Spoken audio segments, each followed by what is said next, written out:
Chat with Traders, episode 141.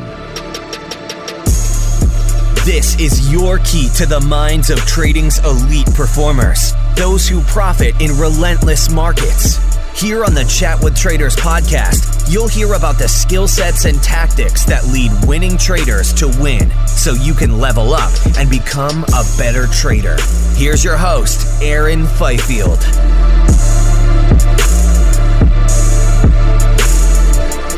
Hey, what's up? What's going on, everyone? Now, this is the first intro I'm recording since getting back from Sydney last week. So I'm back in Brisbane now after a fairly short, but a very busy few days in Sydney.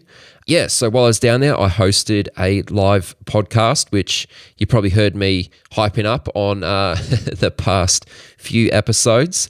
But anyway, that's all over and done with now. And I would like to give a big shout out to everyone who came along and attended. The evening was a lot of fun. It was a sellout event. I think we had about something like 160 people there, many of which were professional traders. There were several past guests from the podcast.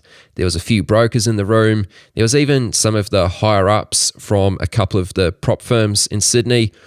All in all, it was just a really great group of people. So thanks everyone for coming out. Of course, a thank you to Trading Technologies for getting behind and supporting the event. And a big thank you to WeWork for allowing us to use their space and drink a lot of their beer.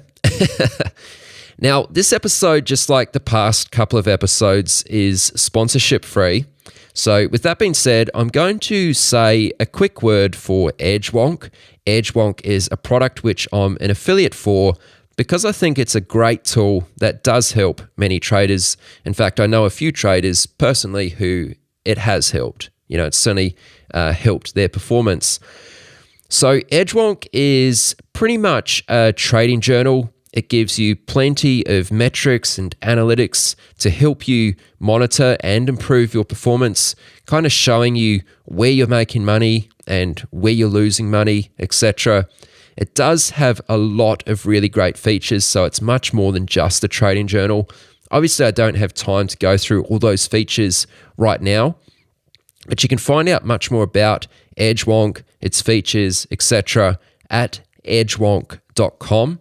So check it out, decide for yourself, is this something which could be helpful for what you're doing?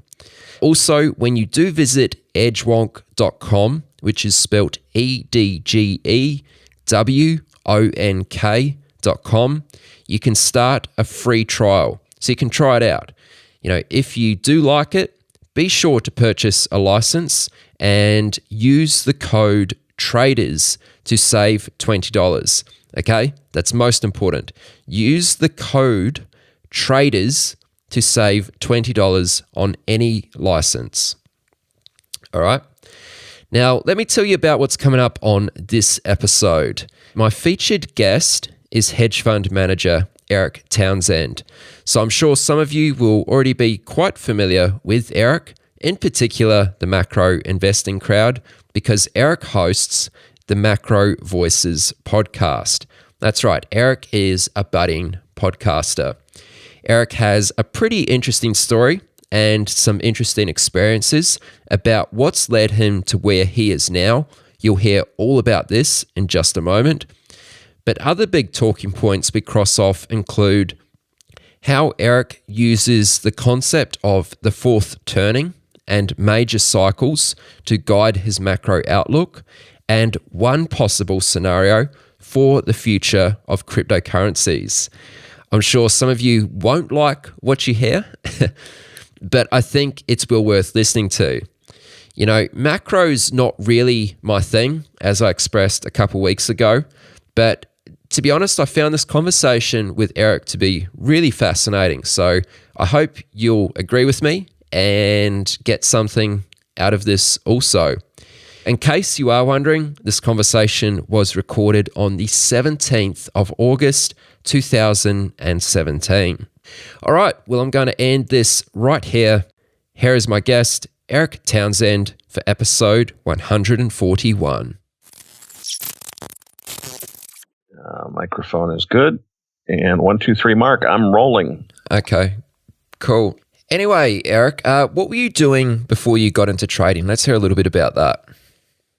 Well, I was an entrepreneur in the software business. I spent most of my career designing distributed software systems. If there's any IT geeks in the audience, the idea that's now known as this is funny. I almost forgot what it's now known as, service-oriented architecture. And it wasn't called that when I started doing it in the 1980s, but I'm one of the guys that co-invented that idea. And I've never been credited as the guy who invented that idea, but we were doing it before anybody else. And I actually sold the company in 98 before, I think it was Gartman Group, coined that term. But it's basically getting figuring out how to get a bunch of large enterprise information systems talking to one another and communicating with each other. And I sold that business in 98 because it was obvious to me that tech was in a bubble. And so I come from that background, and what I thought I wanted to do in life was to learn to run my own money, because I'd always been fascinated with investing and finance. I watched Wall Street Week with Louis Rukeyser when I was a kid in high school, and I thought that's what I wanted to do. And very much to my regret, as I look back on it, it was the M&A lawyer that handled the acquisition of my software company that talked me out of it. And he just said, Erik, you are a software guy. You're not a finance guy. You've got millions of dollars now. You are not qualified to manage your own money, and it would be reckless and irresponsible of you to try to do so. You are at a wealth level where you can attract the services of the world's most prestigious investment bank and have their private client group manage your money. You should do that. Don't try to do this yourself. You need professionals. That is the single worst advice that anybody has ever received, I think. And, as I look back at it, the part of that he was right about is I was not qualified to run my own money at that time. I was a software guy. I didn't know a lot about investing, and I would have needed to invest in learning. That's what I should have done. Instead, I got talked out of it. So I went off and lived on a yacht and tried to be retired in my early 30s, which never works, and wasted what really was the worst chapter of my life. Believe it or not, living on a mega yacht, 87-foot motor yacht, touring around the Caribbean is the worst experience that I've ever had in my life. I was bored. I hated it. I thought that's what I was supposed to do because I had money, and it was miserable. And what happened was the world's most prestigious investment bank lost about half of my net worth in the course of 6 or 7 years. And out of necessity, I finally did what I should have done in 98, which is to learn about markets and do what I always wanted to do, which is to be a full-time private investor. And so that was probably the end of 2006, beginning of 2007, that I kind of reinvented myself as a full-time private investor. By then, I had sold the yacht and tried to figure out what I was going to do next in life. And I thought that what I wanted to do next was some kind of fintech business. I figure, okay, I'm a software entrepreneur. I know how to run a software company. There's a lot of opportunity in algorithmic trading and so forth. Now, I must be some opportunity for me. I'll go do that. And what happened was I had a whole bunch of faulty assumptions about the investment business. I knew about Graham and Dodd's style of, analyze balance sheets, figure out, expense ratios, and decide which company to buy in a buy and hold stock portfolio. I knew about that stuff, and it didn't sound fun to me. And when I think it was probably reading Jim Rogers' work that really got my attention, I said, wait a minute, learning about macro, learning about what the interactions are between governments and trends and global trends in the economy, learning all these fascinating things. Why is it that when there's an earthquake in Chile, the price of copper is likely to go up? Or what if this Ketla volcano in Iceland erupts? What's downwind of that? How many people spend time thinking about that? Well, the Russian wheat crop is downwind of that. So as I figured out that you can learn about the most fascinating and interesting puzzle in the history of the world, which is how all of the global macroeconomic connections relate to one another, and how currencies, currency exchange rates relate to the relative productivity and interest rates that are being offered in different countries and so forth. You can actually learn about all these fascinating things and make money by knowing about this stuff. And that's called macro. And I didn't know that existed. So as I was researching what kind of fintech software company I might launch, leveraging my software experience. I learned about macro and I just fell in love with it. And so I invented myself or reinvented myself as a full-time private investor, tried to learn as much as I possibly could. And eventually I got pretty good at it. I'm a very collaborative kind of guy. So when I was living full-time in Hong Kong, I established a traders group. And we had a bunch of mostly hedge fund guys that got together every couple of weeks. We rented the Chamber of Commerce, Canadian Chamber of Commerce in Hong Kong, and basically just had a traders lunch meeting every couple of weeks. And these guys I got to know said, Erik, we've met private investors in air quotes before, guys that take their iPhone to the golf course with them and check their stock quotes. You're sitting in front of 9 computer monitors and you're there for 14 hours a day. You're doing all of the work of, running a hedge fund except for calling a lawyer and turning it into a hedge fund. You should do that. And I said, what are you, crazy? I'm not in this business. I'm a software guy. And I said, well, look, you're doing this. And I resisted that advice for several years because I didn't really want to be in the finance business. I hadn't had very good experiences with the world's most prestigious investment bank and their very elite private client group that lost half of my net worth. So I didn't want anything to do with it. And it was really not till 2013 that I finally launched a fund. And it's fascinating to me that it went down this way. The business about making lots of money, running other people's money and making lots of fees on it. I'm a small guy. I don't have the ability to raise institutional capital. It never really made sense from a fee standpoint. But what's happened for me is I'm running a business again. When I was a private investor, I was not engaged. I wasn't waking up and feeling like I've got a mission in life. And what's happened is my trading returns have improved dramatically because I've got a mission. So I don't really have very many investors in my fund. I'm mostly running my own money, but I'm better at it now and I'm much more committed to it now that it's organized this way. So it's kind of a weird story, but that got me to this point of basically running my own money, but it's organized now as a fund and it's been fun. I've met some interesting people and have learned about all sorts of things that I never knew about before. So it's been a real journey for me. It certainly sounds like a real journey, and there's a few interesting things which you've mentioned, and I'd love if we could go into them a little further. One of those being the fact that you said that you'd retired from the software business, at least by when you were 30-something. You had millions of dollars in the bank, and you were in the Caribbean living on a great big yacht. I mean, for many people, that sounds like the dream. I mean, why was that not the dream for you? Why was that not the best time of your life? Well, I certainly thought it was going to be the dream. It sounded like the dream to me. What happens is this: everybody who's interesting, everybody who is intellectually engaging has a job. I mean, I guess there's 80-year-olds that are interesting and retired and don't have a job. But anybody in my age, I retired when I was 33. Anybody in my age group who was interesting is at work. And the people, a yacht especially, it's not something you can enjoy by yourself. It's a group activity. Now, there's every imaginable kind of scumbag, sleazeball, and, parasite that wants to hang out with the guy that has the yacht. So there's no shortage of people in your life, but they're all the wrong people. And all the right people are busy because they've got jobs, they've got careers, they're doing interesting, intellectually stimulating things. And I found that I went from having a career in the software business where I had about 40 people working for me, all of them six-figure income, very, very smart people. My interactions every day were dealing with the smartest people on earth because my whole strategy in the software business was basically every time I meet somebody smarter than me, just figure out how to hire them. And that was what led to my success, and I was surrounded by very smart people.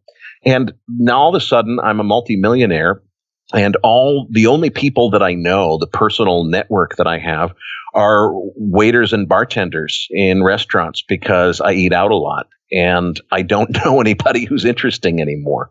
And, is amazing as a Caribbean beach and scene on a yacht seems like it ought to be, it gets old fast. And the food sucks in the Caribbean. The responsibility of running the boat is very serious. Hurricanes and stuff, you got to constantly move the boat around. And as much as it looks like fun, it's not.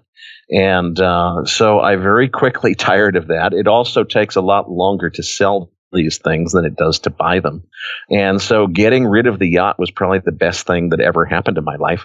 And it was from there that I wasn't sure what I was going to do next. And I thought I would get back into entrepreneurship as a software guy because it seemed like the natural thing. And it was really discovering macro that changed my life. So while you were living on this yacht, that was the point where you had put some of your money with this prestigious firm, which you've spoken about, and they were managing your money, right? Oh, and it was just I got so completely screwed over by these people. The worst advice that I've ever gotten was this lawyer who told me you cannot go wrong having the world's most prestigious investment bank run your money for you. Look, what the big investment banks are good at is making money for themselves and ripping off their clients along the way. And what they did is they saw me coming. They basically, told me, you're the kind of guy at your age, you can afford to take some risk. You ought to really invest in private equity because they were supposedly the best of the best at private equity. And they recommended that I should put about 2/3 of my net worth into a single fund of funds, a private equity fund of funds that this outfit was offering, and it would invest in some of their own deals as well as other managers. And what that really means is it was the highest fee structure product they could think of to sell me.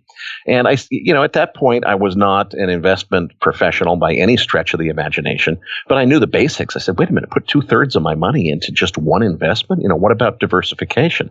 They said, oh, well, it's inherently diversified because it's a fund of funds and it invests in a whole basket of different sub-investments and it's diversified. Well, of course, that's nonsense. It's all private equity. It's all the same asset class. It made no sense whatsoever. But most importantly, private equity is structured as a long-term, it's a 10-year limited partnership agreement, and you can't get out of the thing. So I had a $10 million commitment to this thing, and at the time that I agreed to that, which was a mistake, I had a little over $15 million in total investments. And, 2000 hit, and the stock market took a dive, and all of a sudden $15 million turned into $13 million, and I'm immediately on the phone calling my private banker, the esteemed Harvard MBA private banker that knew everything. And I said, hey, I'm getting concerned. I've got this huge commitment of $10 million that I forfeit the money if I miss the capital calls. The $15 million turned into $13 million. Should we go to cash? Should we reduce exposure? What should we do?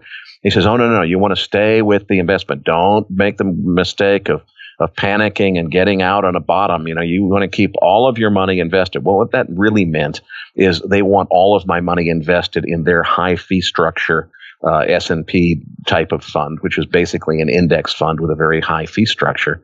And all of a sudden, a couple months go by, I get another statement, and the 13 million is turned into 12 million and then 11 million. And I'm calling them up in a panic saying, hey, guys, we're down to just barely over what I'm committed to in this investment that hadn't really started yet because I agreed to this at the beginning of 99, and it was a 10-year limited partnership where over the course of those 10 years, you get all of these capital calls and have to, put $10 million into the thing.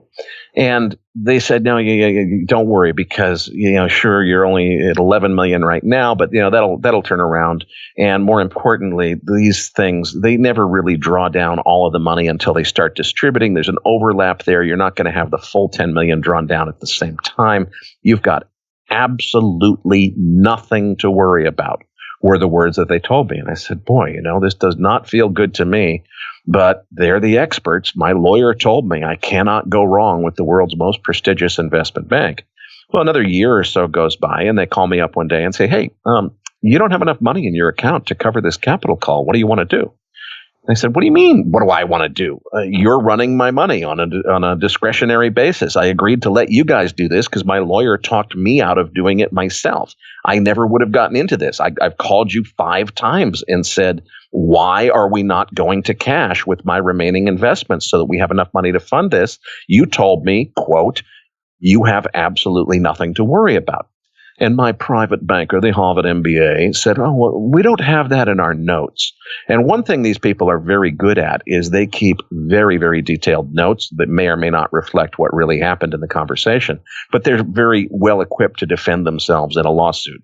So, who knows what their notes said, but it did not reflect the actual reality. And they're basically saying, this is your problem. And so now all of a sudden, fire sale the yacht. I wanted to get rid of the yacht anyway. I'm, gone from supposedly being comfortably retired and set for life to scrambling to sell off assets to meet capital calls. And I was forced to sell 20% of that $10 million commitment at pennies on the dollar because it was the only way to meet the capital calls, and took a huge loss on that. There was absolutely no reason to have gotten into this investment in the first place. I knew better. Shame on me for having been talked into it. As my available assets that were still liquid were decaying, I knew, and I called them over and over again and said, hey, guys, but I stuck for some reason. The fact that the guy was a very expensive M&A lawyer seemed to be so sure that he'd seen so many entrepreneurs make the mistake of trying to run their own money. And he was so convinced it was a bad idea that I should let the professionals do it, that I trusted their judgment. And eventually it ended up costing me about half of my net worth.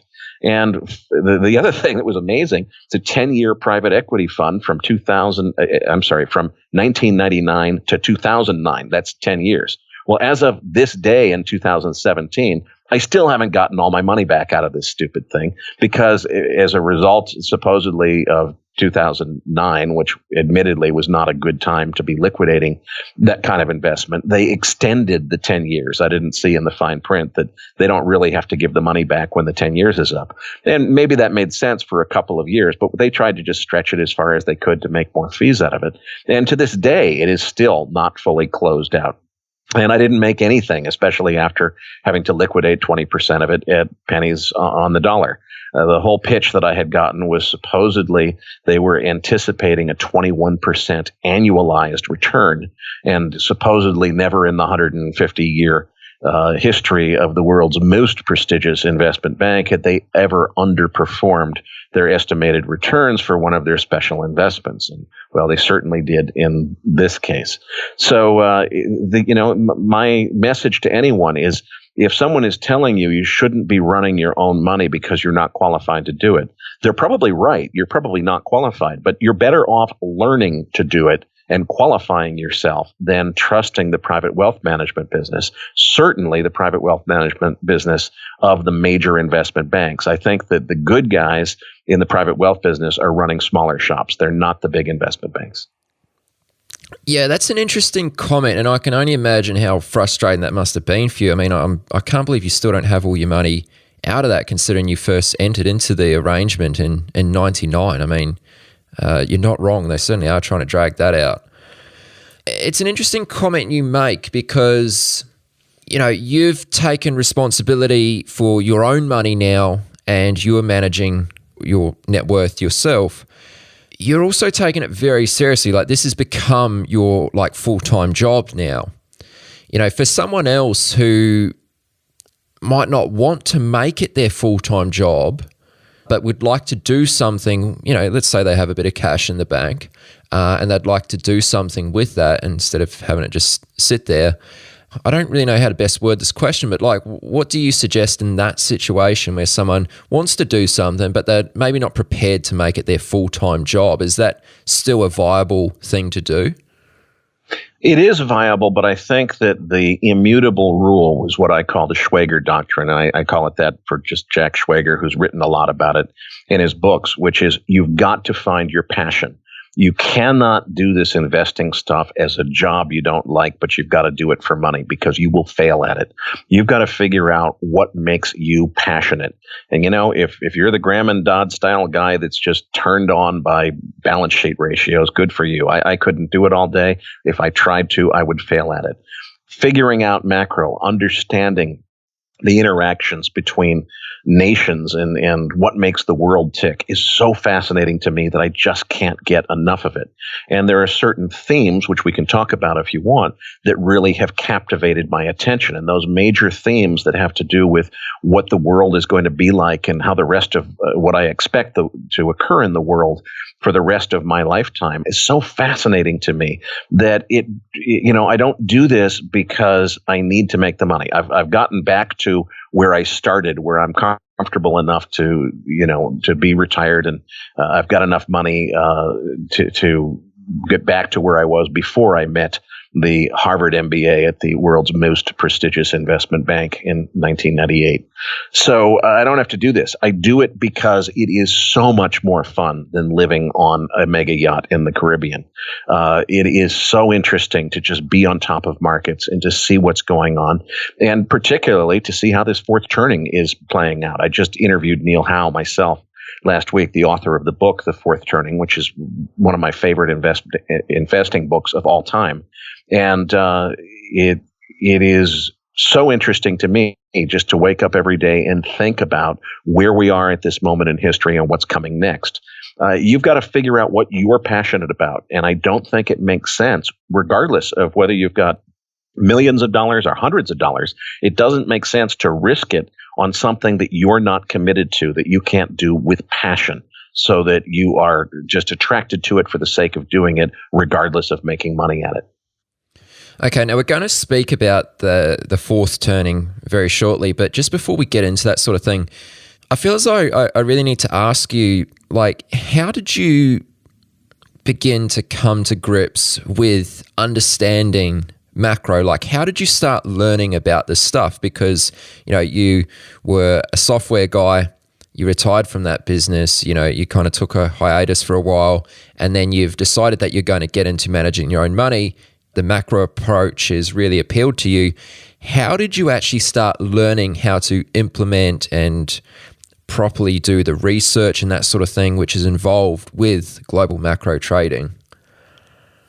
I think that reading Jack Schweger's Market Wizards books was probably a turning point. I had for a while been trying to figure it out. And remember, at first, the mission I thought I was on was to go learn about the investment business so I could figure out what kind of software company I might start in the investment business, because I figured I'm a software entrepreneur. That's what I know. That's where my skill is. That's what I got to do next. And so I was going to finance conferences. I was going to institutional investor conferences, trying to learn about the business, figure out what a Bloomberg terminal is, one of the most mal-engineered software systems in the history of the world. Could I give them a run for their money? Well, it would take a lot of capital to do that, although there's plenty of opportunity. Bloomberg is a very, very poorly designed system from a technical standpoint, but they've definitely got the market captured. I didn't have enough capital to take them on. I'm thinking about the world in terms of a software company. So I start reading the Market Wizards books from the standpoint of thinking about, okay, I need to learn about different styles of investing so that I can see what needs to be automated with computers, what I could do using my skills. And I'm reading about different traders, different famous traders, thinking about what do they do manually that might be a ripe opportunity for automating with software systems in some way. That's how I started reading those books. And I think it was probably the Jim Rogers chapter in the first book that just captivated me. And it's, hearing Jim through Jack Schweger's interview talk about how he was a student of history and was just fascinated with the world. And that led him to, be successful, fantastically successful, just because he got interested in things like what happens if there's an earthquake in Chile? Why does that make the price of copper go up? That was so fascinating for me to read about that I was just enthralled with it.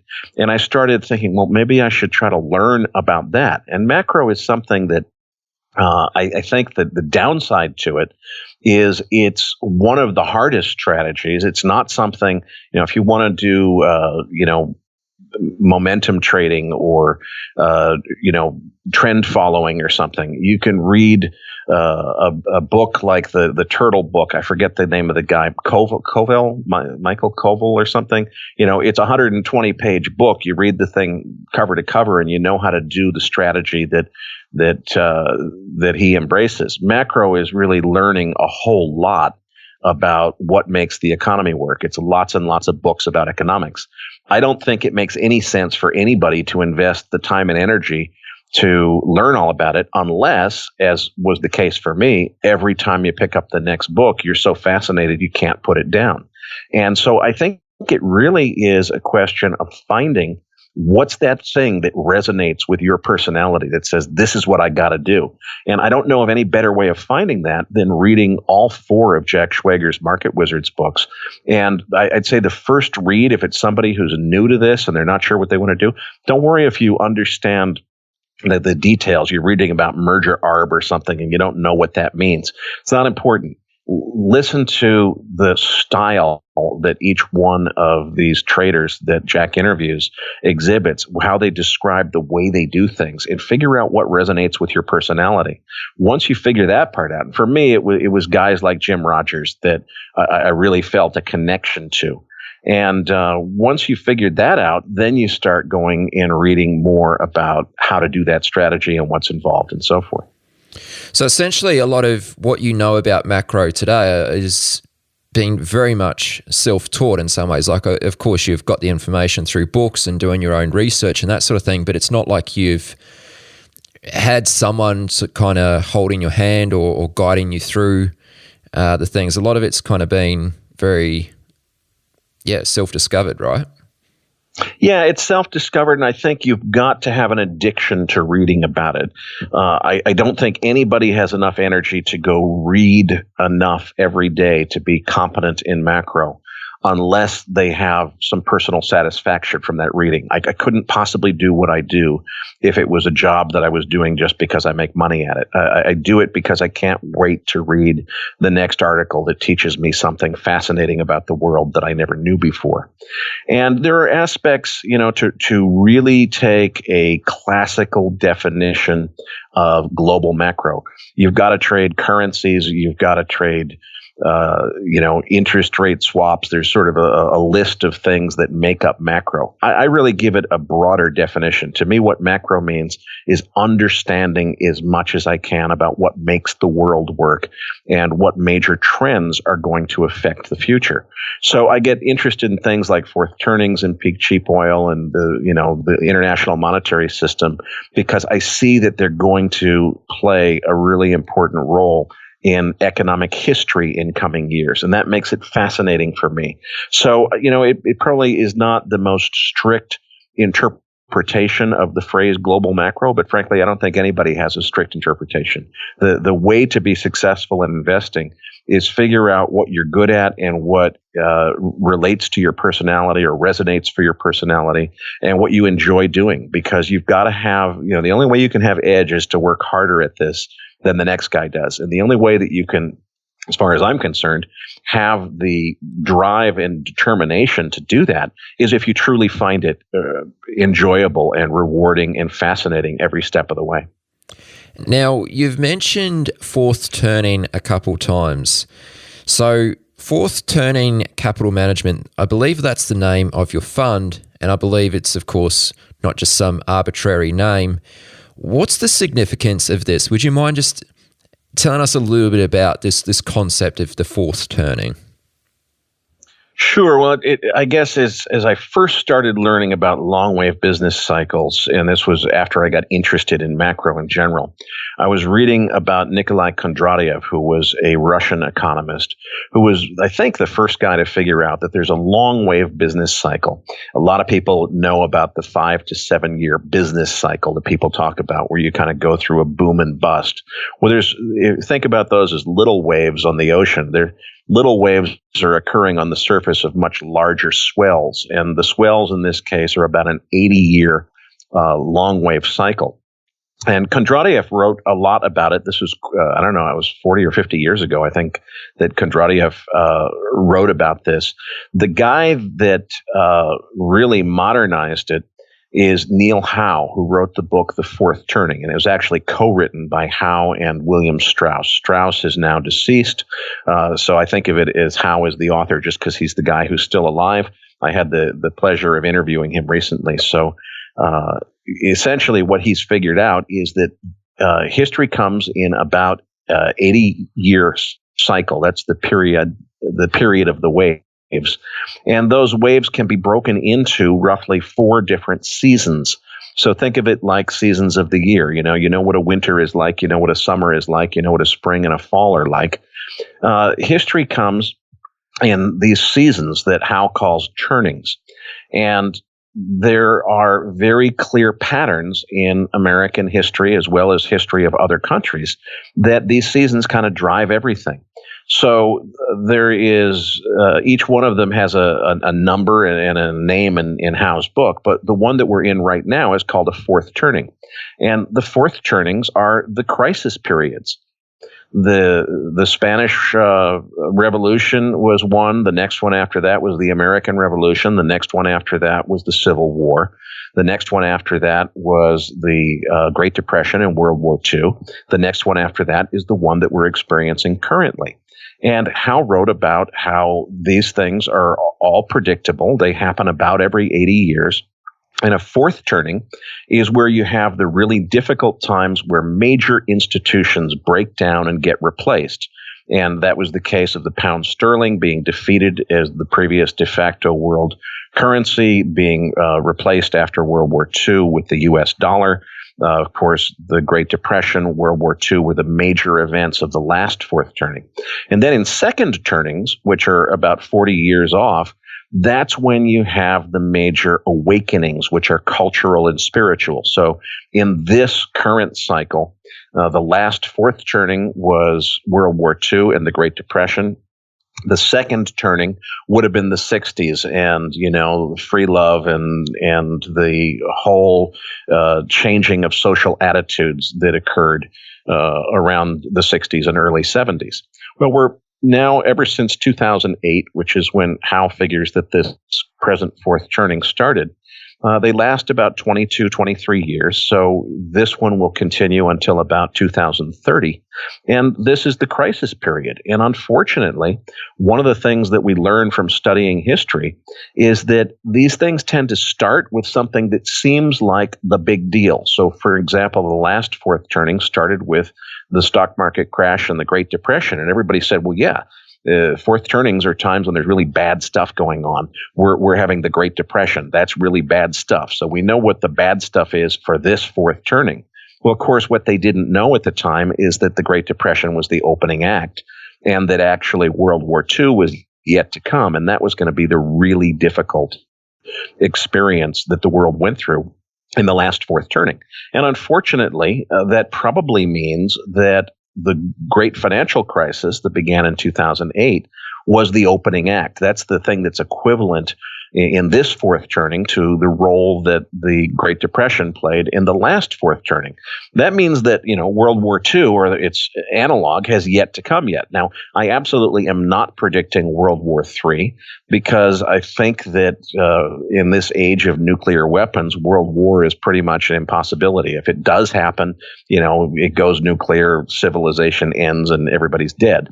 So hopefully that doesn't happen. But I think that if you look at economic things that happened as a result of World War II, changing the world's, major hegemonic power was still Great Britain before World War II. Everybody thought that was forever. Everybody thought that the pound sterling was forever. These were things that were just ingrained in people's mindset that could not change. Well, of course, the Great War was such a big deal that it did change it. And you had Bretton Woods in 1944. And this is what happens the last couple of years of every fourth turning is there's a phase which Howe calls the resolution. And that's where old systems are torn down and new institutions are created. So at the end of the last fourth turning, which would have been around 1943 to 45, you had the creation of the World Bank and the IMF, United Nations, the Bretton Woods Conference establishing the US dollar as the world's reserve currency. These are all the things that happen at the end of a fourth turning. So sometime in the late 2020s, coming into 2030, is when we should expect to see the new institutions being created that really define the economic backdrop going forward for the next 75 years or so. And I think that the US dollar probably will be replaced. There's an economist called Robert Triffin who wrote quite extensively about what he called what's become known as Triffin's paradox or Triffin's dilemma, which is he said, look, how do you choose what's going to be the reserve currency? Well, you choose the best credit. What is the result of being the reserve currency? Well, the issuing nation is almost forced to run massive massive current account deficits in order to supply a sufficient quantity of the reserve currency to the rest of the world. So they're borrowing and spending beyond their means and getting away with it for decades. Eventually, that gets you to the point where you're not the world's best credit anymore. So look at the US dollar. In 1944, the US was a creditor nation. It had no external obligations.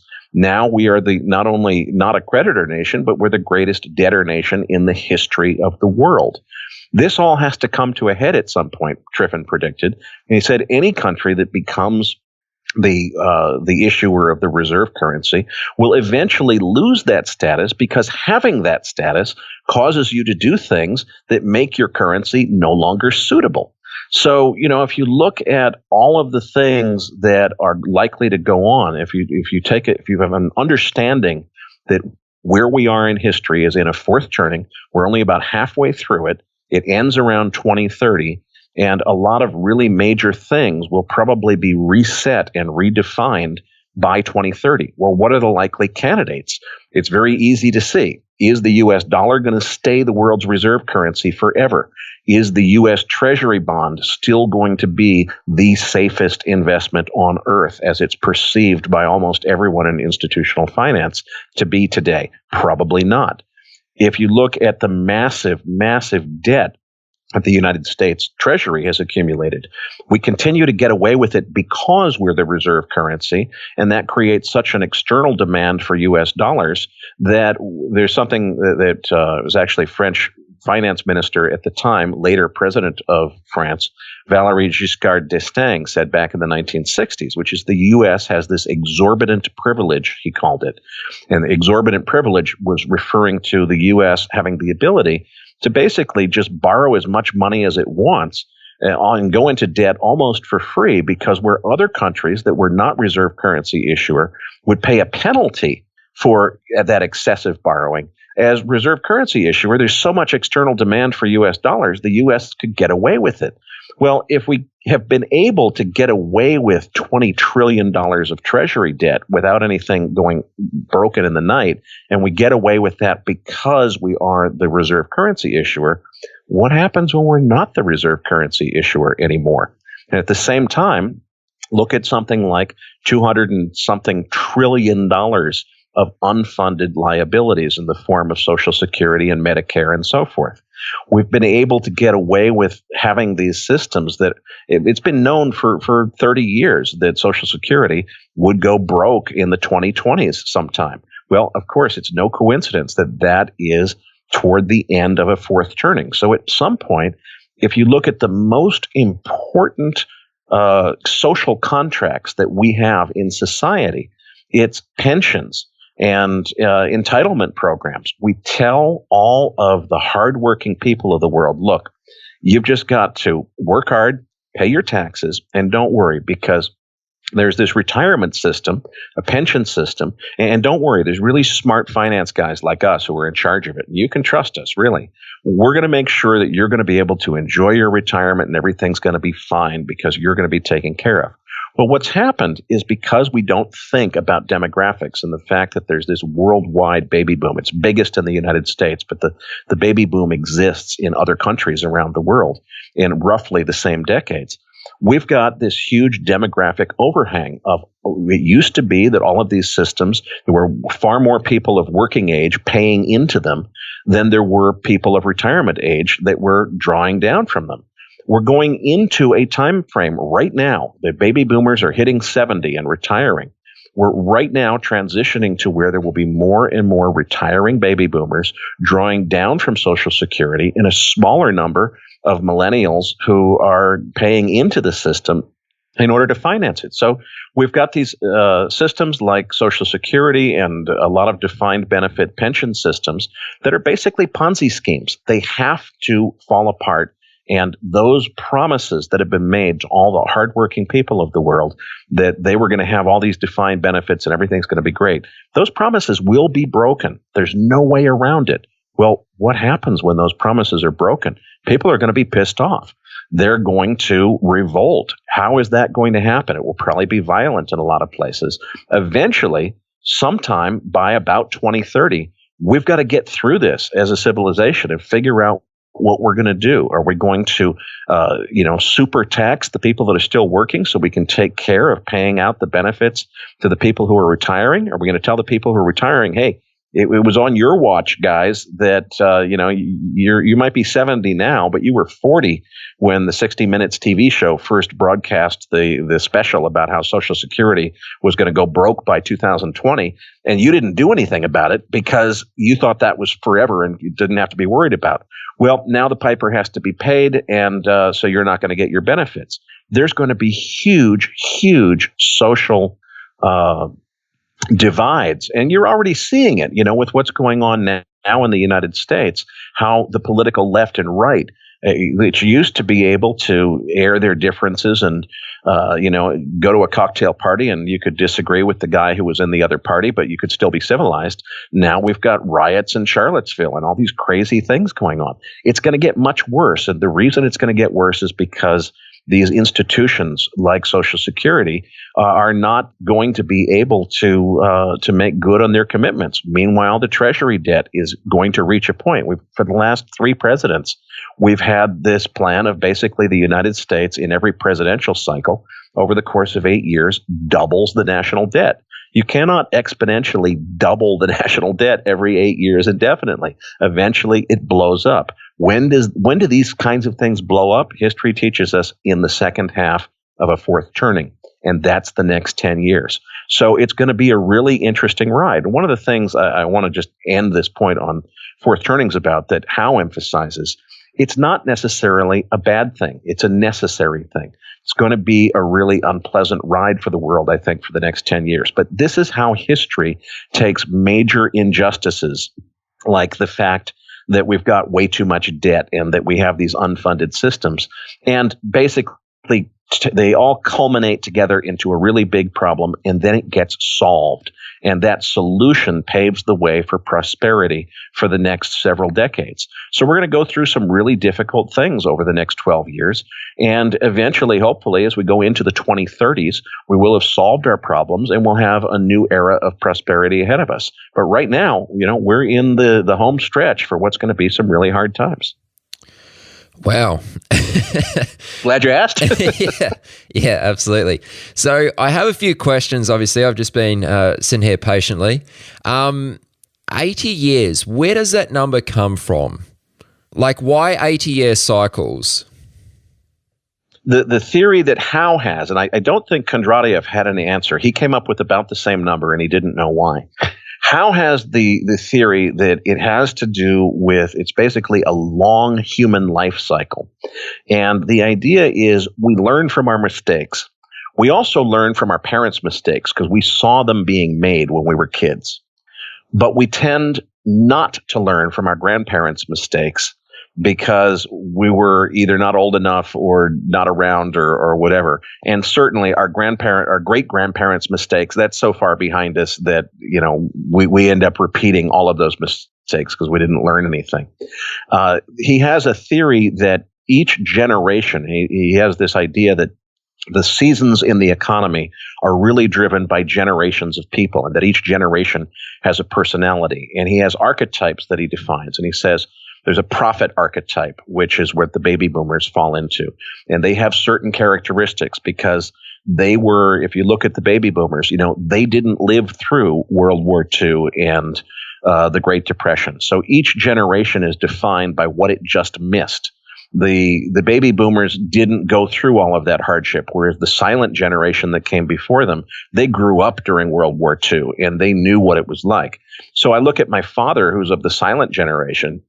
The guy is just so conservative. He was a little kid through the Great Depression. He saw what debt could do to people. He refused to go into debt, and for his entire life, he was just paranoid about having to save no matter what. The baby boomers, on the other hand, they were fortunate enough to miss the Great Depression and World War II. They never experienced that. All they remember is growing up in the American high in the 1950s and 60s and how great it was. So they're the ones that are much more inclined to go deep into debt because they haven't seen firsthand what can happen when you get over indebted, the way my father's generation has seen. The Generation Xers, they don't remember the American high and all the good times. They were, came up as kids through the 60s and 70s when the American family was falling apart. All of a sudden, kids were kind of bringing themselves up. You didn't have a nuclear family to anything close to the degree it existed in society previously. They learned to fend for themselves, so they were very much individualists. The millennials, on the other hand, were the overprotected kids. They were born in the 1980s when the baby on board signs were in the back of the car, and they had bicycle helmets, and they were very, very protected by their parents. So they have this attitude of being very, comfortable with sharing with other people. They're very community oriented, whereas the Xers that came before them were much more individualist and were not nearly as comfortable with the so-called sharing economy that the millennials embrace. And then Howe goes on to describe another generation, which is just coming of age, which he calls the Homelanders. And they have the most in common with the silent generation, with my father's generation, because what they don't remember is anything that happened before 9/11 and the great financial crisis. Maybe if they were born in 2004 or something, they were around before the financial crisis, but they weren't old enough to remember it. And so their whole experience in life has been what the GFC and subsequent has been.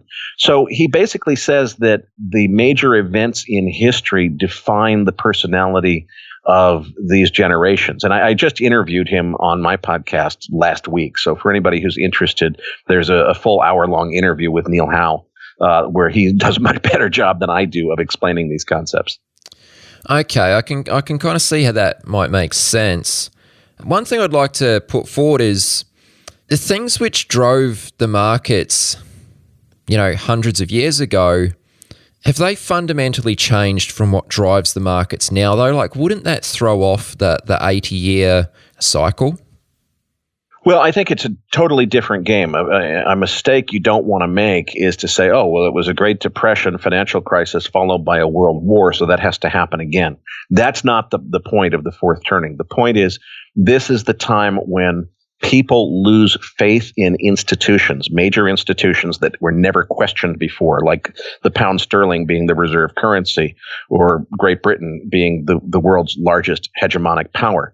The idea that everybody assumes the United States will forever be the strongest military force on the planet and the strongest economy in the world, those are the size things that tend to change in fourth turnings. I don't know what's going to change. So it's not at all that the same stuff that happened last time will happen this time, but things of the same magnitude are likely to happen this time.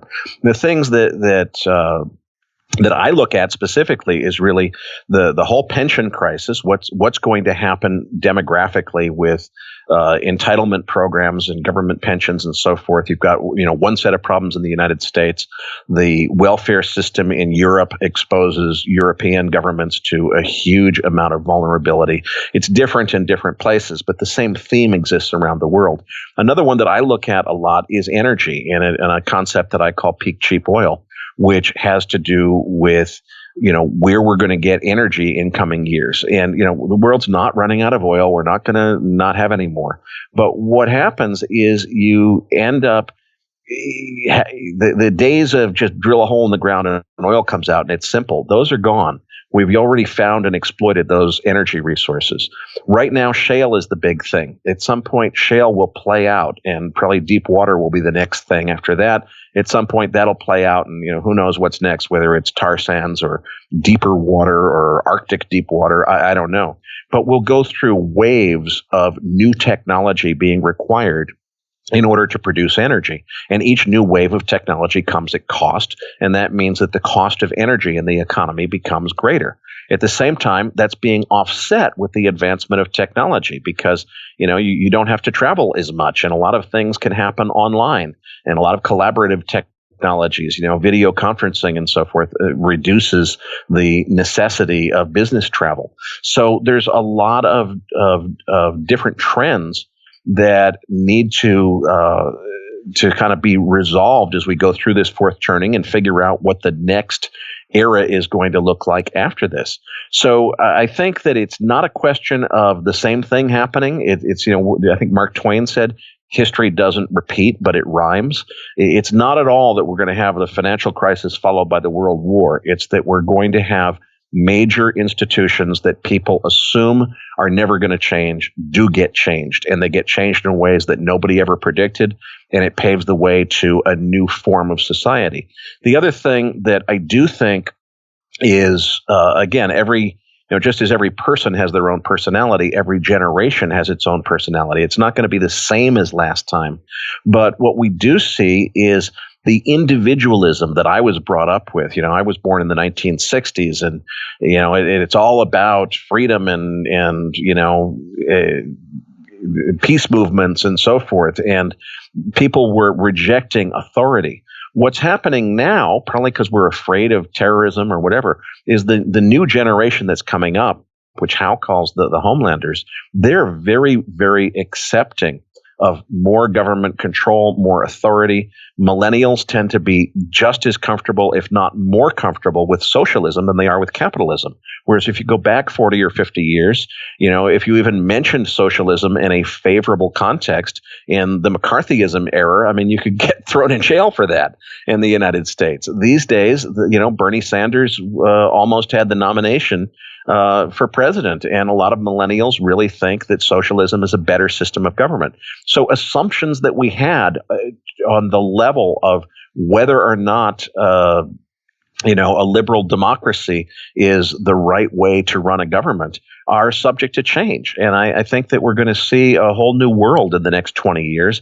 And at the same time, technology is advancing very quickly, and it's going to create a tremendous amount of investment opportunity. But I think what you've got to do is just be cognizant of where we are. One of the things that just, to me, is like the sound of fingernails scratching on a chalkboard is when somebody says to me, well, Eric, if you look at every post-war recession, I'm like, wait a minute. If your definition of economic history is what happened post-World War II, maybe that made sense before we got into this fourth turning, but you've got to start looking at a longer cycle of history, because assuming that history, everything changed after World War II and everything's going to stay the same as it's been since World War II. No, we're in the next major change where things that have been stable since World War II are going to start to change in ways that they haven't changed since before World War II. So don't think about every post-war recession. Think about what happened leading up to and going into 1929 and from World War I to World War II and what happened in that period of history. That kind of change, that magnitude of change is possible now. And it doesn't mean I can predict what's going to happen. It doesn't mean that what happened last time is going to happen this time. It just means that we're in for what could be some pretty big changes. Now, as a trader, how do these cycles drive your investing decisions? They don't directly drive trades, because if you think about something like, okay, it's a certainty that over the next 10 years, the demographic change is going to put huge pressure on the pension system. I guess you could translate that to a trading strategy, but I don't know how to make a profit next month on that. What it does for me, at least, is it causes me to focus on the things that I think are going to be important. So I've become extremely focused on crude oil because I see what's going to happen with this peak cheap oil phenomenon that I described earlier. Ironically, the fact that I'm definitely a peak cheap oil guy, I'm very, very fascinated by the theory of peak oil. It doesn't mean that I think oil prices are going up. I'm bearish on oil prices right now because what's happened is post the great financial crisis, we've had so much easy money in the system that it's led to a malinvestment of overproduction capacity in the shale patch in the United States. So it doesn't mean that maybe the thing you might logically assume is the long-term outcome is what you want to bet on. But the reason that I understand what's going on with the shale patch in the United States and why now is a good time to be actually, I think, bearish on crude oil prices, it's because I have this longer term view and this fascination with the big picture. Whether or not we're going to see another test of, sub $30 oil prices like we had a little over a year ago, I don't know. But if we do, it's going to be a buying opportunity of a lifetime, I think, especially if the longer dated futures contracts come down to a lower level. Last time we got to $26 oil, it was a little bit of an illusion because the long dated futures were still above $50. If we see long dated futures come below $40 or even below $30, it's going to be a fantastic long-term buying opportunity because I don't know what the next year or two is going to look like, but I can tell you as we get into the early 2020s, 2021, 2022, we are so not investing in capex right now in oil. Right now, we are oversupplied with shale. Well, shale is going to play out. There's only so many rock formations that are capable of producing this shale oil, and they have very rapid decline rates. So once all those shale oils get drilled and those resources are exploited and we start to go into deep decline, we're going to be hurting, and we're going to be hurting in a big way. Well, why do I know that that's coming? And it's really from the fourth turning concept where I get these big themes. As I learn in detail about those big themes, it oftentimes gives me a reverse trade. I'm right now I'm bearish on oil prices because of what I see going on in the energy markets now. How did I get so interested in the energy markets? Why do I pay so much attention to them? Because I can see that a really big move in the other direction is coming eventually. A similar analog to that would be something like the U.S. dollar. I have a view based on my long-term fourth turning view of where the world is headed, that the U.S. dollar will eventually lose its reserve currency status, and the U.S. Treasury market will be in really big trouble. So does that mean that I'm short the dollar and I'm in this dollar is going to crash camp? No, actually, right now, I think that we're probably looking at a buy the dip opportunity in the dollar. I'm not quite sure that it's over yet, but it's got to be pretty close. And I think the dollar is going to appreciate dramatically. Well, why do I think that? Isn't that opposite of what I just said my long-term view is? Well, it is opposite of the long-term view, but my long-term view causes me to get really fascinated with this and to understand that for now, there is no viable alternative to the U.S. Treasury bond market for central bank reserve assets. There's a lot of people around the world that want there to be one. Russia and China are working pretty hard to try to figure out how to create one, but it doesn't exist yet. And what that means is that as we come into some of these hard times that I see on the horizon, and we're very much overdue for a recession now. This bull market that we've had since 2009 is way long in the tooth. I don't know when it's coming, but you can't go forever without a recession. When we get to a recession and there's flight capital, there's so much structural problems in Europe and in Japan that distressed capital in Europe and Japan is going to experience a flight to safety trade. And I predict that it's going to push the US dollar into probably all-time highs. So, on the one hand, I have a long-term view that the US dollar will lose its reserve currency status, but I can also see that that cannot possibly happen right now. And what that means is that what will likely happen next is as we run into problems around the world, more and more flight capital will flow into U.S. dollars, appreciating the U.S. dollar to the point where it causes more problems in the global economy, probably another emerging markets crisis as we had in the late 90s. And that may lead to another Plaza Accord type of deal where governments agree to conspire to do what they can to suppress the dollar. And certainly President Trump has expressed a view that he wants to prevent the U.S. dollar from appreciating too much farther than it already had. So, these things don't necessarily mean that the trade right now is determined by the long-term view.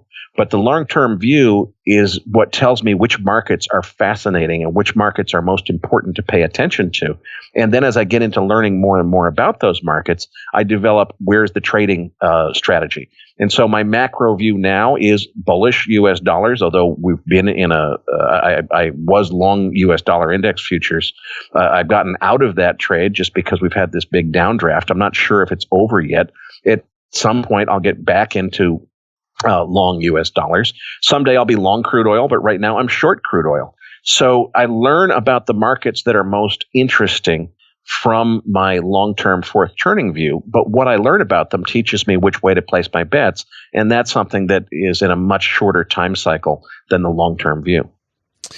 Got it. Okay. No, that makes sense. I see where you're coming from. Erik, I would like to speak with you about your views and your outlook on cryptocurrencies. So how do you feel about cryptocurrencies? How do you see them coming into play in the future? Oh boy, well, we're in trouble now because I'm afraid I'm going to offend your cryptocurrency fans in the audience. So I've got to first preface this, Aaron, by saying this is not what I want, people. I have predictions about cryptocurrencies that you're not going to like, and I don't like it either, but it's what I think is going to happen. Everybody's so excited about whether it's Bitcoin or Ethereum or whatever, these wonderful innovations and inventions that technologists have come up with to say, look, here's a way to design a currency which is basically government interference proof. You can have secure payments online with Bitcoin. It's completely anonymous. Nobody knows who owns these Bitcoins. The government can't possibly manage it or track it or seize it or control it. And, as long as you have this ability to transact in Bitcoins, it all occurs online. It's anonymous and it's fantastic. It's great. I love those concepts. So please don't think, listeners, that I don't like the idea. I just don't think that it's going to be allowed to exist. And my prediction, unfortunately, I stress, unfortunately, I don't like this, is I think that governments are going to hijack all of the best technological innovations from the first generation cryptocurrencies like Bitcoin. So the whole blockchain idea, which is absolutely brilliant from a software engineer's perspective, I mean, really genius level stuff that's going on there. I think it's going to be hijacked by governments to design a government-backed cryptocurrency that will have exactly the opposite set of design criteria, where Bitcoin is completely tamper-proof, and the government can't interfere with it. The government can't monitor your transactions and so forth. I think that governments, and I'm not sure which government, it'll probably be kind of an arms race between governments to see who can control this. But one of the potential ways that the U.S. dollar might be displaced as the world's reserve currency is by a government-backed cryptocurrency. And by the way, this is not just fantasy science fiction stuff. People's Bank of China is hiring blockchain engineers right now to work on the digital RMB and designing what it will be. And I don't know what it's going to be. What I fear is that some government is going to come up with a design for a cryptocurrency, which is the antithesis of Bitcoin. It guarantees that the government can always track and know exactly who has every penny of worth anywhere in the financial system. There is no cash. Cash gets outlawed. First generation cryptocurrencies like Bitcoin get outlawed. And furthermore, governments enact laws that say anybody caught having first generation cryptocurrencies, such as Bitcoins, will be subject to forfeiting them. You get caught with them, the government confiscates them, and you forfeit their value. That's the way governments do things. And unfortunately, what in this environment, in this social environment we're in, all that governments have to do is say, this is necessary to fight terrorism. Bitcoin is the tool of terrorists. It's a way to transact and finance terrorism internationally and anonymously. And the only people that would ever want to have anything to do with it are bad guys that are either terrorists or trying to finance terrorists. The good currency is the government-backed cryptocurrency, which stole all of its technical innovations from the Bitcoin and other first-generation cryptocurrencies.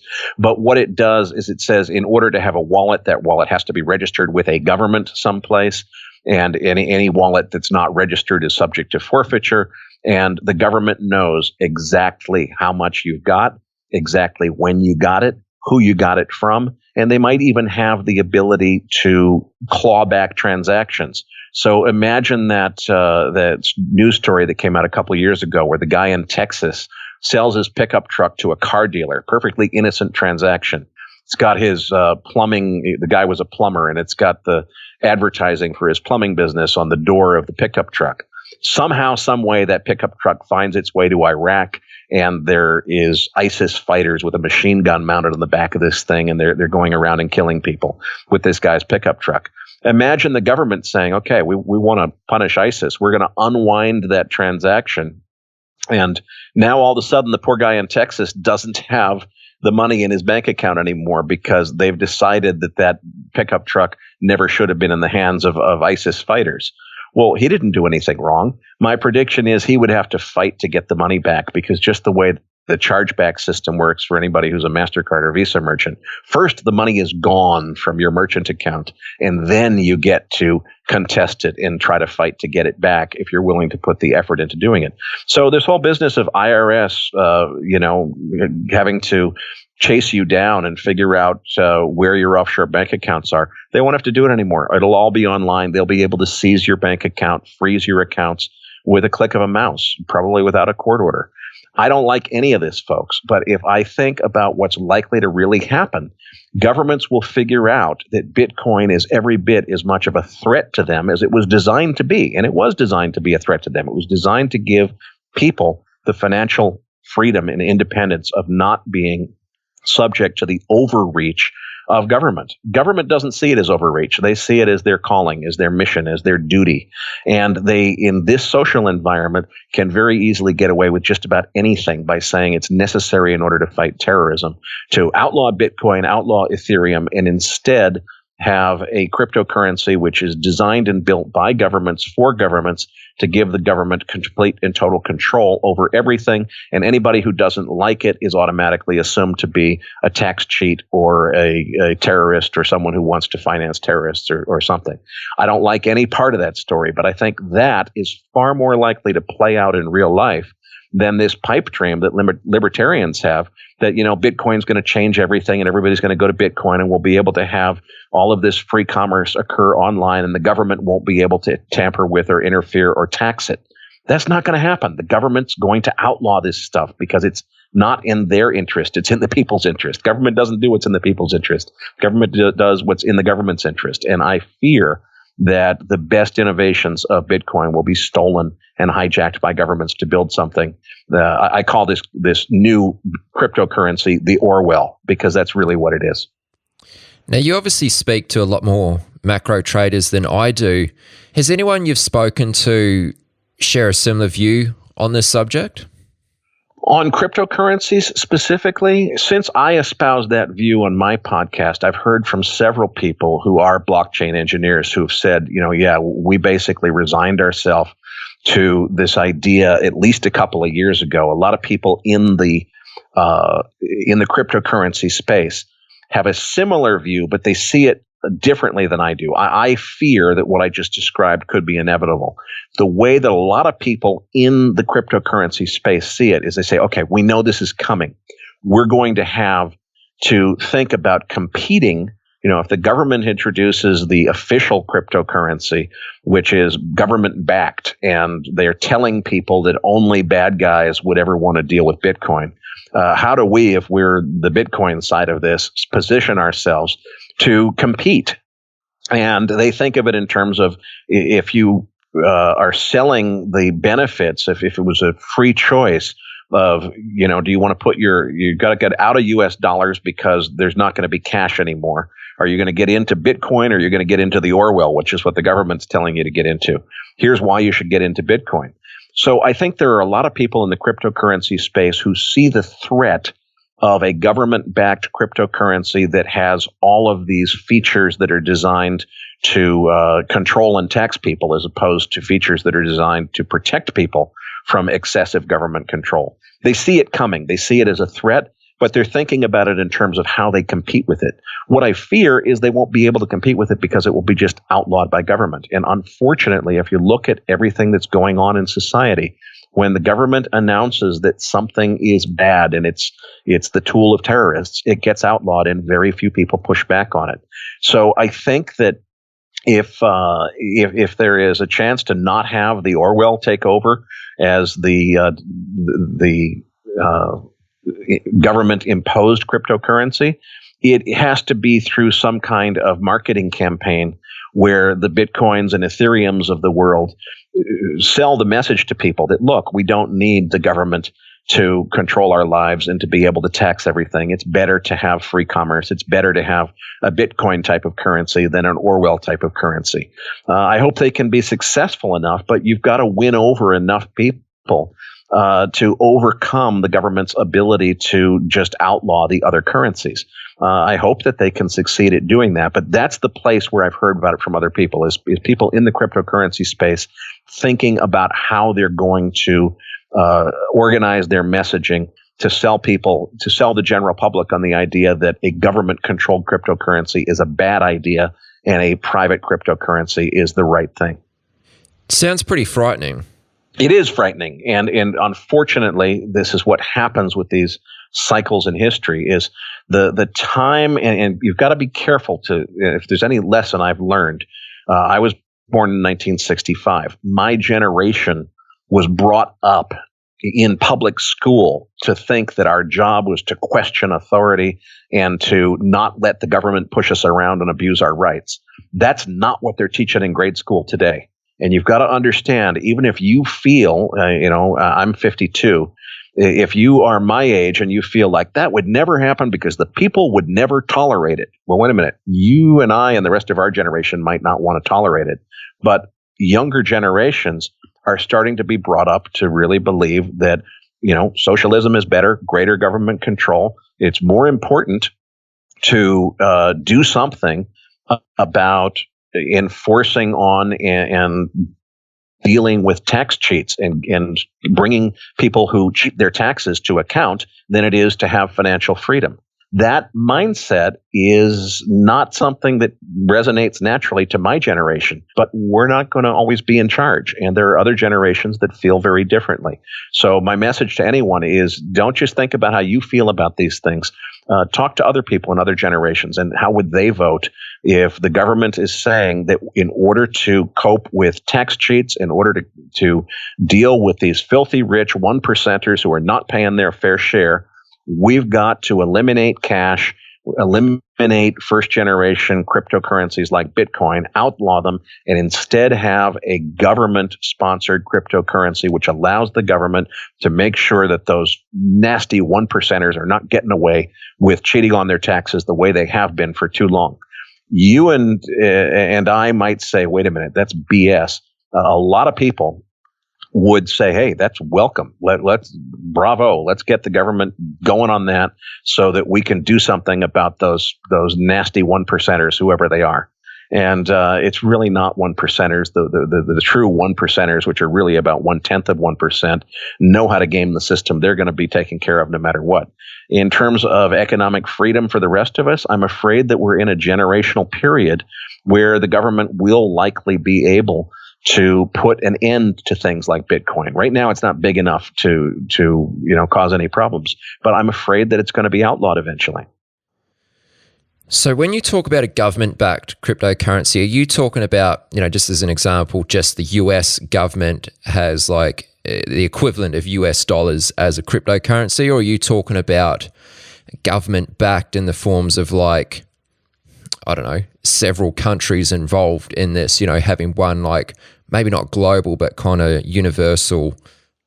Well, the prediction that I make about this is there's going to be an arms race. And if you think about the Cold War arms race, it's who can get control of space and who can get control of intercontinental ballistic missile capability and so on and so forth, who can get it first.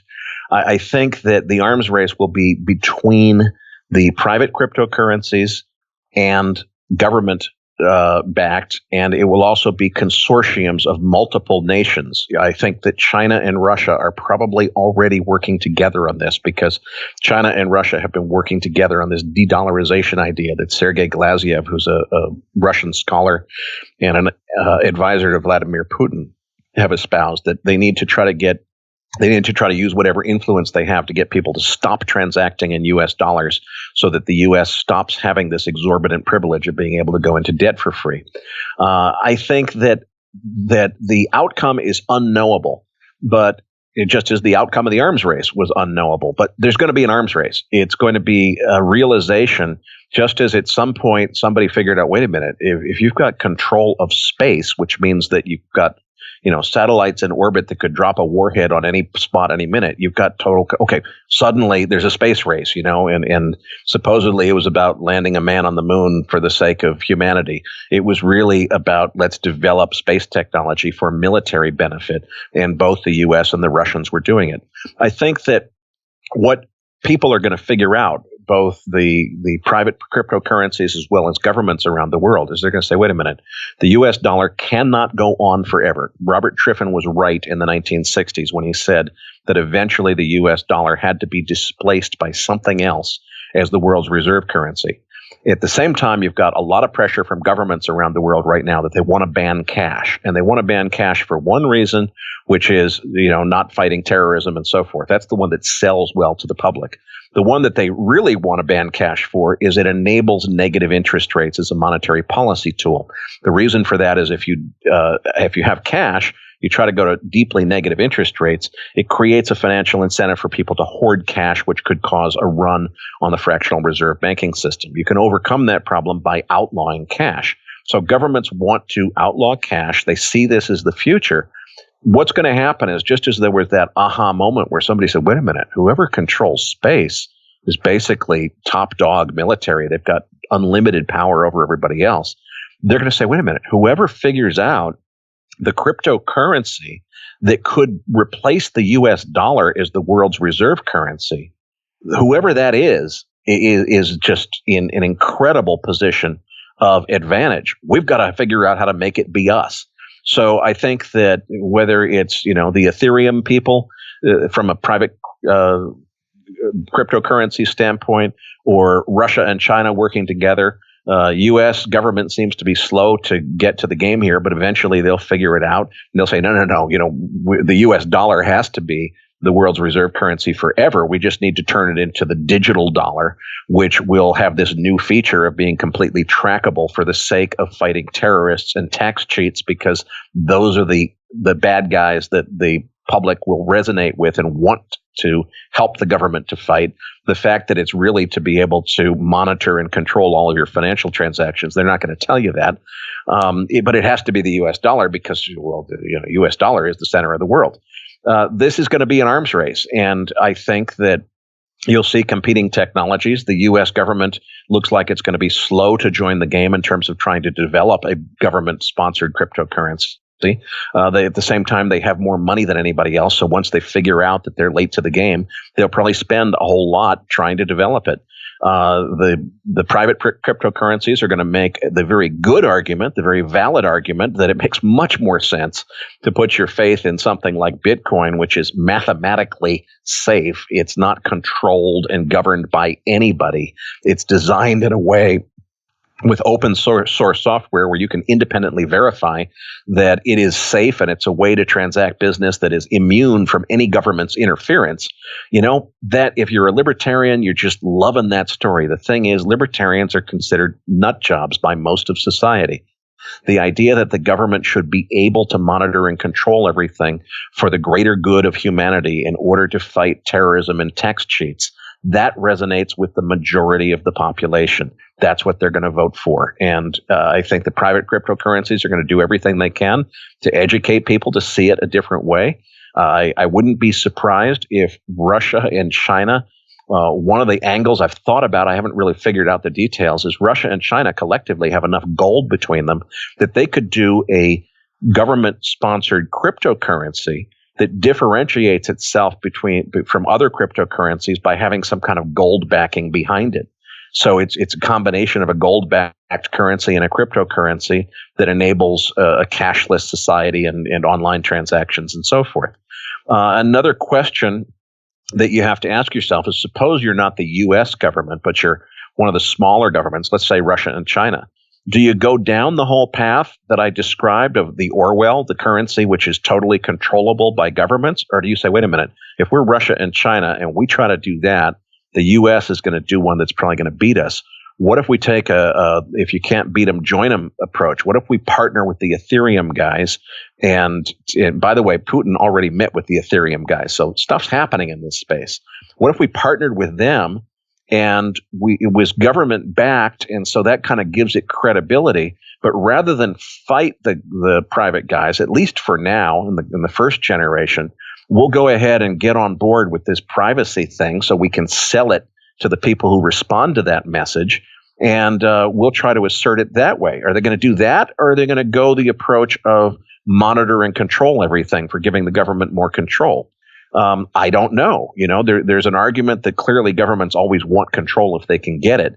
But if they perceive that government control is going to be an objection to whatever the U.S. comes up with, maybe what Russia and China do avoids that kind of control and looks more like Bitcoin in order to appeal to a different audience.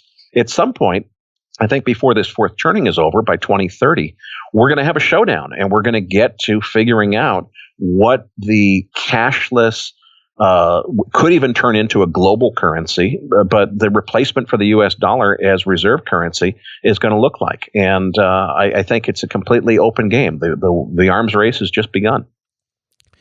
Just to close this out here, can you actually speak about the real dangers of becoming a cashless society? Like, what are the implications of that? Well, there's a lot of dangers. I mean, the first one is the Orwellian reference. You're getting to a point where you could have abuses of human rights by governments, which is something that a lot of people don't worry too much about. I worry a lot about it. You definitely get to a problem that almost nobody thinks about anymore, which is, things break. We do have power outages. If you had a truly cashless society, and imagine you've got a world where everything, your cell phone has an RFID chip in it or anything. You can just swipe it and use your thumbprint to authenticate yourself and pay for anything instantaneously online with this system. It probably has credit integrated with it too, so you can pay with borrowed money if you want to, and it's all integrated. Sounds really cool. Well, what happens when the power's out and the thing's not working and there is no cash anymore? So there has to be cash, at least small amounts of cash, just so you can deal with situations where you're offline. You're not in. There's no Wi-Fi. What do you do on a boat to pay for? You're on a cruise someplace and you're out of range of internet connectivity. How do you pay for a beer? There has to be some kind of cash. How does that get resolved? That's got to be part of this. I think that it has a lot of complexities, and the other thing is that no matter how hack-proof anything supposedly is, I was a hacker when I was in high school. It's a question of just the hackers figuring out a way to think outside the box and figure out a way to do something that couldn't be done before. Cryptocurrencies do rely on encryption to some extent. Quantum computing potentially has the ability in coming years to just orders of magnitude change in how long it takes to factor a key. And this is a computer science thing, but when you have all these big encrypted systems, it's always possible to crack that code by a process called factoring, which is you figure out all of the prime numbers that eventually got multiplied together to come up with that encryption key. It's a very, very compute-centric cycle. So the way they design these things is say, okay, how long would it take the world's fastest computer to factor this key that we're designing? Well, 250 years. Okay, it's safe because we're going to expire the key every 20 minutes. So there's no possible way anybody could ever crack it. Well, until somebody figures out some massively parallel computing solution that can crack it in that amount of time. So, there's always a way for things to get hacked. And if you have everything on a cashless system, There is, and even if somebody can't steal the money, if they can just shut it down so that it stops working, and that causes society to grind to a halt. Imagine somebody ransoming governments of the world, saying, give me $1 billion to turn the power back on, basically, to your cashless society system, because they found a way to defeat it somehow. There's all kinds of risks. And what always happens, especially with governments, is they assume that based on current assumptions about available technology, about available computing horsepower, that it's going to be impossible to crack something. And what happens is, it's the old mistake of every generation of software engineers. There's no reason to accommodate more than 640K bytes of memory because it's impossible that anybody would ever want to write a program bigger than that. That was the limitation of MS-DOS, and of course, memory got cheaper, and all of a sudden, these days 640K is nothing. But that was the big limitation for years and years because somebody made the assumption that nobody would ever want it. Somebody will make the assumption that a key of a certain strength can never be cracked. And it won't be crackable for a while until it is. And then it will be. And then what happens? So there's all kinds of risk to this. But I think the biggest ones really are that we get to a point, and this is just my personal political view. Some people, certainly can have the opposite view. But it's the George Orwell prediction. I think that if you get to the point where the government can monitor all financial transactions of all people on the planet, that's a really, really bad thing, not a good thing. It doesn't make us safer. It makes the world more dangerous, not less dangerous. And, I'm not going to get into, a philosophical thing about my personal political beliefs. I know a lot of people feel the opposite way. I guess I'd say look at history. I don't know. It's very interesting to me, and it's also very frightening at the same time. Like, I can see how things could very easily go wrong. But anyway, let's save the rest of that for another day. I mean, I'm sure we could very easily turn this into a 3-hour podcast. But Erik, it's been an absolute pleasure having you on the podcast. Now, I know you also have your own podcast, Macro Voices. If someone wants to tune into that podcast and check it out, where's the best place to go? It's macrovoices.com is the website, or you can just put Macro Voices into iTunes and subscribe for free. Similar to your show, it's always free, and it's a different format. What I tend to focus on, you've got, between Kevin Muir last week and me, maybe we're going to have a little macro takeover of Chat with Traders. But, where your heritage has been very focused on traders and technical analysis and so forth, my podcast is all about these longer term views and getting macro experts on the show. So it's macrovoices.com, or find this on iTunes, and it's a free subscription. Okay, and you're also on Twitter as well. If someone wants to follow you, what's the best handle? Sure, at Erik S. Townsend, ERIKS as in Scott Townsend, TOWNSEND, or at Macro Voices, either one. Very good. Cool, man. We'll have to do this again sometime, eh? I've really enjoyed it. Thank you. I have too. I've very much enjoyed it. And, the things that I predict in terms of, what could happen, that's one scenario. I'm not necessarily saying that's going to happen. What I am predicting very strongly, though, is governments are not going to stand by and let the libertarian features of cryptocurrencies just blossom. There's going to be resistance. Exactly how it plays out, I don't know. Nobody knows. But it's going to be an arms race, and it's going to be very interesting to see what happens. Have you done some episodes about this on your podcast? I think I probably talked more about it in this podcast than I have on my own podcast, which is interesting. I think it was the end. Pippa Malmgren, who's a fantastic interview, if you want to do more macro stuff, had her on the program recently. She's a geopolitical analyst. She's been an advisor to several U.S. presidents. She brought up cryptocurrencies, and it was in the post-game segment after her interview that Patrick, my co-host, and I talked a bit about crypto. But I think that's the only time we covered it on the show. Okay. Well, I'll dig up a link to that episode, and I'll make sure to include it in the show notes. So, yeah, once again, Erik, thank you very much for doing this. My pleasure. You've reached the end of this episode of Chat with Traders, but rest assured, there are more episodes loaded with real market insight and zero hype on the way soon. So to stay updated with each great new release, subscribe to the podcast in iTunes, and we'd love it if you'd leave a rating and review. We'll catch you next time on Chat with Traders.